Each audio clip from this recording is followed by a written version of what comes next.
Taksim Square in Istanbul is still in the hands of the protesters.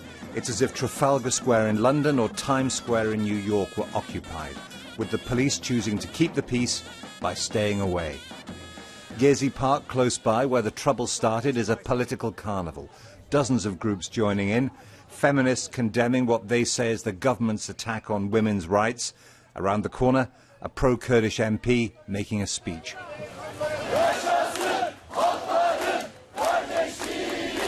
Solving this crisis, getting all of these people to go home, is going to take some delicate political footwork. The Prime Minister is an accomplished politician, but in recent years he's been used to having things his own way. He won't want to do anything that leaves him looking weak. Opposition slogans are ready for Prime Minister Recep Tayyip Erdogan's return from a foreign trip on Thursday. Shut up, Tayyip, this one says. He's writing, resign, resign. Even absent and unseen, the Prime Minister is at the centre of this crisis.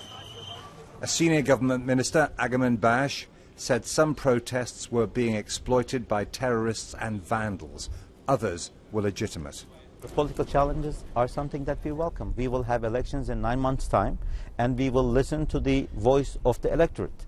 If the people think that this government ought to step out, they should address this question in the ballot box. What about the accusation, though, that the Prime Minister acts in an autocratic manner, that he believes that he knows what's best for the country and doesn't listen to the one half of the population who didn't vote for him? He does listen to them.